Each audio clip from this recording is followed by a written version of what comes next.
హైదరాబాద్లో చాలా చోట్ల వేప చెట్లు ఎండిపోతా ఉన్నాయి. దీనికి రీజన్ ఏంటో తెలియదు. ఒక్క చోట కాదు, నేను దాదాపు 10 చోట్ల చూశాను. అంటే జనరల్‌గా ఎండాకాలం వస్తున్నప్పుడు యెల్లోగా అయిపోయి ఆకులు రాలిపోతాయి. అలా కాదు, ఇది బ్రౌన్‌గా అయ్యి విరిగిపోతున్నాయి. కొమ్మలు కూడా ఇలా అంటే ఇరిగిపోతున్నాయి. తర్వాత ఆకులు బ్రౌన్ కలర్‌లో ఉండి బాగా ఎండిపోతున్నాయి చెట్టుకే. రాలి కింద పడతల మళ్ళీ ఇట్లా ఎండిపోతున్నాయి మొత్తం.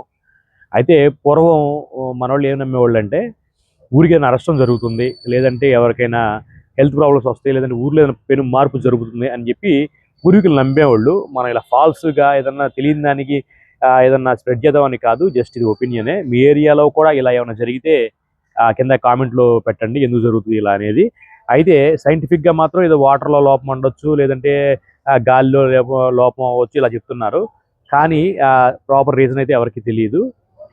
అయితే మన పూర్వీకులు కూడా ఏమి నమ్ముతారంటే ఇది వేప చెట్టు అనేది ఒక కెమికల్, దాని గాలి కూడా ఒక మంచి ఎయిర్ అనమాట. అది పీల్చుకోవడం కూడా జబ్బులు తగ్గుతాయి అని చెప్పి కొన్ని జబ్బులు నమ్ముతూ ఉండేవాళ్ళు. ఆ తర్వాత ఆ వేప పుల్లలు ఇలా బ్రష్ చేసుకోవడానికి ఉపయోగపడేవి.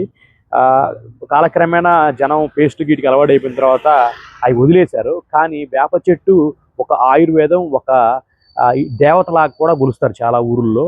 కానీ ఇవాళ రోజున హైదరాబాద్ లాంటి మహానగరాలు, విజయవాడ అవ్వచ్చు, చెన్నై అవ్వచ్చు, ఇలాంటి మహానగరాల్లో ఎవరింటికి ముందు వాళ్ళకి అడ్డొస్తుందని చెప్పి చాలామంది నరికేస్తారు. ఆకులు రాలిపోతున్నాయి, కాయలు పడుతున్నాయి, ఈగలు వస్తున్నాయి, చంపేస్తూ ఉన్నారు.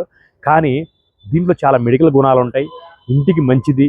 తర్వాత చాలా మంచి గుణాలు ఉంటాయి, మెడికల్ సంబంధించి చాలా ఉంటాయి అని చెప్పి మనం నమ్ముతాము.